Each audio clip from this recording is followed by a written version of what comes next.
അതിൻ്റെ സൗണ്ടായാലും മ്യൂസിക് ആയാലും ക്യാമറ ആയാലും എല്ലാം. പിന്നെ എന്തുകൊണ്ട് ഓടിയില്ല? എത്രയോ വലിയ സിനിമകൾ, നല്ല സിനിമകൾ ഓടാതിരുന്നിട്ടുണ്ട്. അത് എന്തുകൊണ്ടെന്ന് ചിന്തിക്കാൻ പോയാൽ അതിനൊരു കറക്റ്റായിട്ടുള്ള പ്രോപ്പർ ആൻസർ ഇല്ല. ഒരുപാട് കാരണങ്ങളുണ്ടാവും.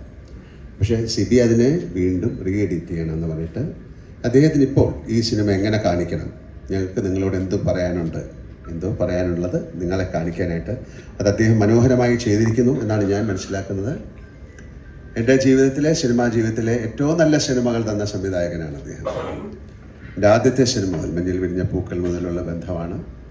എത്രയോ നല്ല സിനിമകൾ. ഇപ്പം ആൻ്റണി ഇവിടെ പറഞ്ഞത് രണ്ട് സിനിമകളെന്ന് പറഞ്ഞാൽ സതയം, ഒരു സിനിമ സതയമാണ്. പിന്നെ ഏത് സിനിമയെക്കുറിച്ച് പറഞ്ഞു?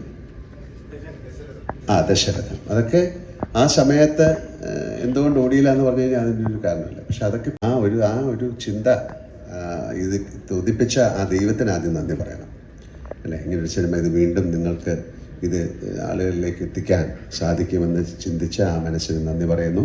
ഇതിൻ്റെ പുറകിൽ പ്രവർത്തിച്ച എല്ലാവർക്കും ഞാൻ നന്ദി പറയുന്നു. എനിക്ക് ആസ് ആൻ ആക്ടർ ഏറ്റവും വളരെ വേണ്ടപ്പെട്ടൊരു സിനിമയാണ്. വളരെ അത്യപൂർവമായിട്ട് സംഭവിക്കുന്ന കാര്യങ്ങളാണ്. ഹിന്ദി സിനിമകളൊക്കെ വീണ്ടും ബ്ലാക്ക് ആൻഡ് വൈറ്റ് സിനിമകളൊക്കെ എടുത്ത് കളർ ചെയ്തൊക്കെ വീണ്ടും കാണിച്ചിട്ടുണ്ട്. പക്ഷെ അതുപോലെയല്ല, ഇവിടെ പ്രോപ്പറായിട്ട് ഒരു സിനിമ അല്ലെങ്കിൽ അതിൻ്റെ ഫിലിം സൂക്ഷിക്കുക അങ്ങനെയൊക്കെയുള്ള കാര്യങ്ങളില്ല. കാര്യം പല ലാബുകളും ഇപ്പോൾ ഇല്ല, അതൊക്കെ മാറിപ്പോയി. ഇവിടെയൊക്കെ വലിയ കെട്ടിട സമുച്ചയങ്ങൾ വന്നു. അപ്പോൾ അതിൽ ഒരുപാട് സിനിമകളുടെ പ്രിൻ്റൊക്കെ നഷ്ടപ്പെട്ടു പോയി, എത്രയോ സിനിമകളുടെ.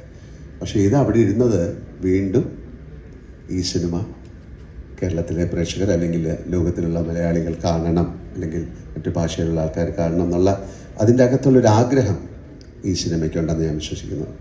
അപ്പോൾ സിയാദ് കെയുടെയും എൻ്റെയും അല്ലെങ്കിൽ സിബിയുടെയും ഇവിടെ ഇരിക്കുന്ന എല്ലാവരുടെയും, ഇതിൽ പ്രവർത്തിച്ച എല്ലാവരുടെയും ഒരു ആഗ്രഹവും സ്നേഹവും ആ സിനിമയിൽ ഉണ്ടായിരുന്നത് കൊണ്ടാണ് അത് വീണ്ടും നിങ്ങളുടെ മുന്നിലേക്ക് എത്തുന്നത്.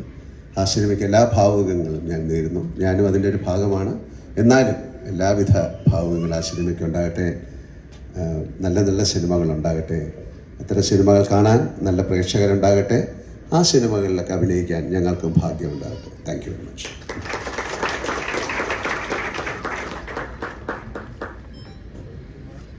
താങ്ക് യു ലാലേട്ട.